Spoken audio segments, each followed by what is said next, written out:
But you can't be afraid to piss people off. You have to know that they're coming for you, and you have to be willing to fight. Because if you're not willing to fight, you might as well sit down now. So if you're going to be one of the few that stands up, you've got to stand up, prepared for war.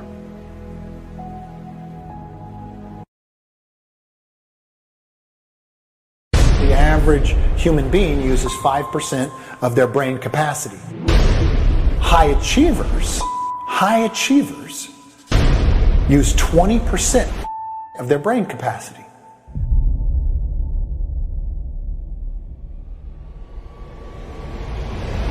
Let's imagine for a few moments what our life would be like if we could access, let's say, 20% of our brain's capacity. 100 billion neurons per human, of which only 15% are activated. There are more connections in the human body than there are stars in the galaxy. We possess a gigantic network of information. Your brain has billions and billions of neurons, hundreds of billions of interconnections.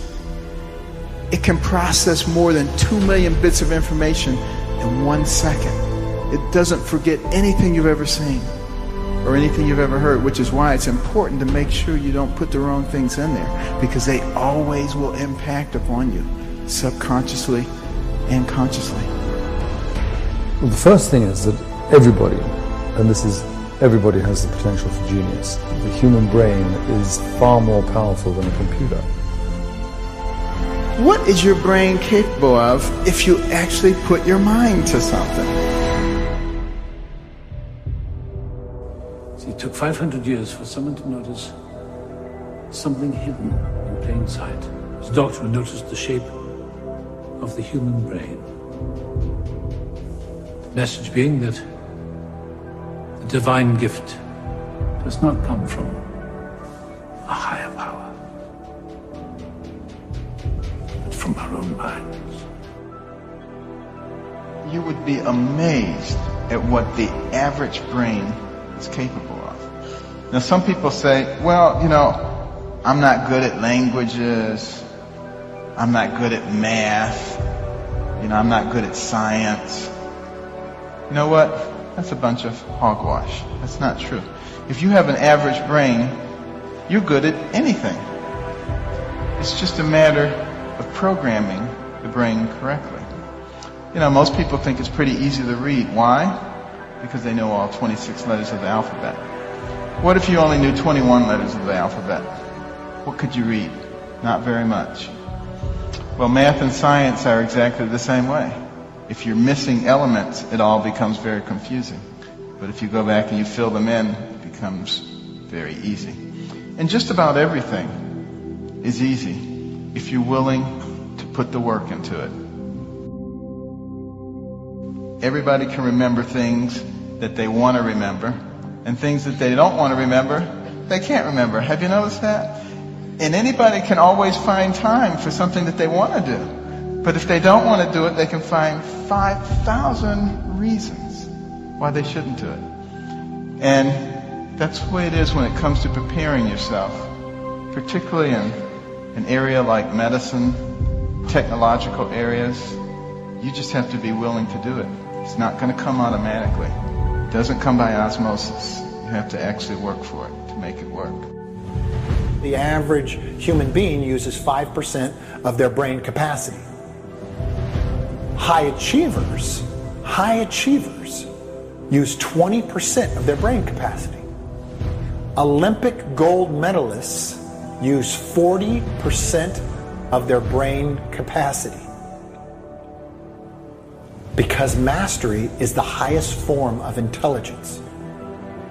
So imagine this. Imagine you winning the silver medal or the bronze medal.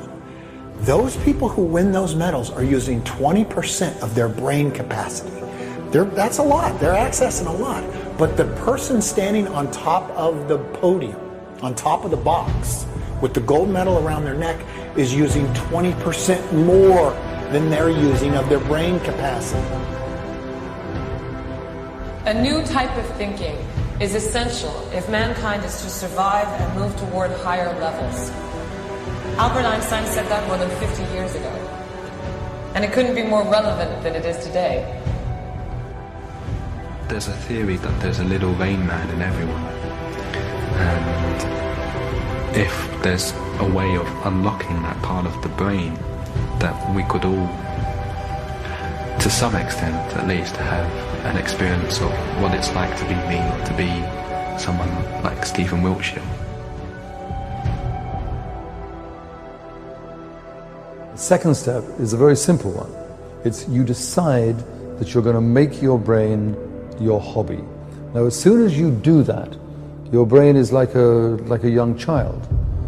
You know, so if you suddenly focus on a young child, what happens? It flourishes.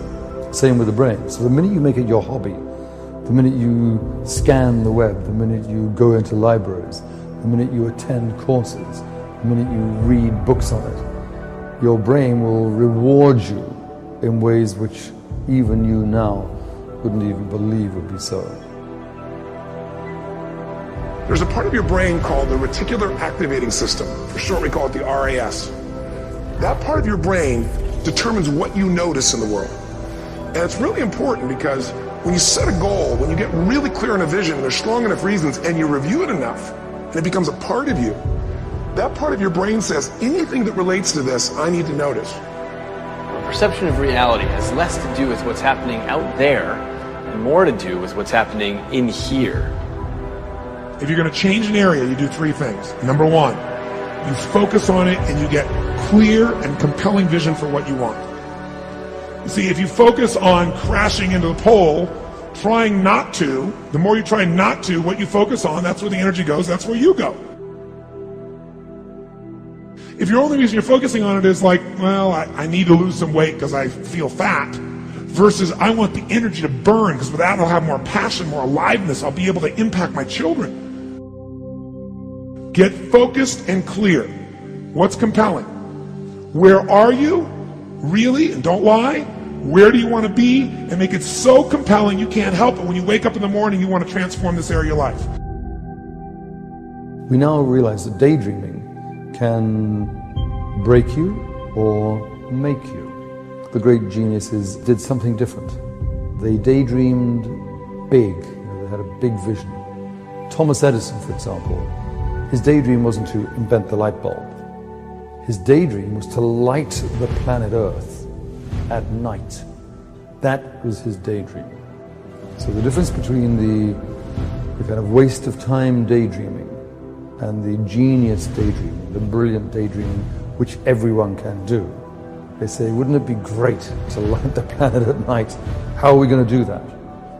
And then they start to work, they bring in other people, they make that dream come true. You can't just focus on it. You got to create a clear and compelling future in that area that will pull you towards it, so you're not trying to push yourself. Have the attitude that you can.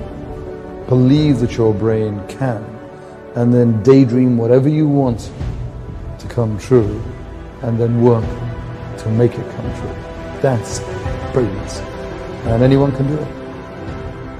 Align your life with what you really value. Align your life with what is most important to you. And then once you are in a position where you're aligned, guess what you'll do? Take action. You won't have to work at it.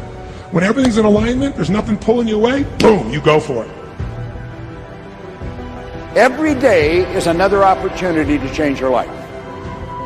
So if you're worried, if you're thinking you may not make it, then you won't make it. But if you make up your mind you're going to make it, and it's like BK said, the only way is if you quit.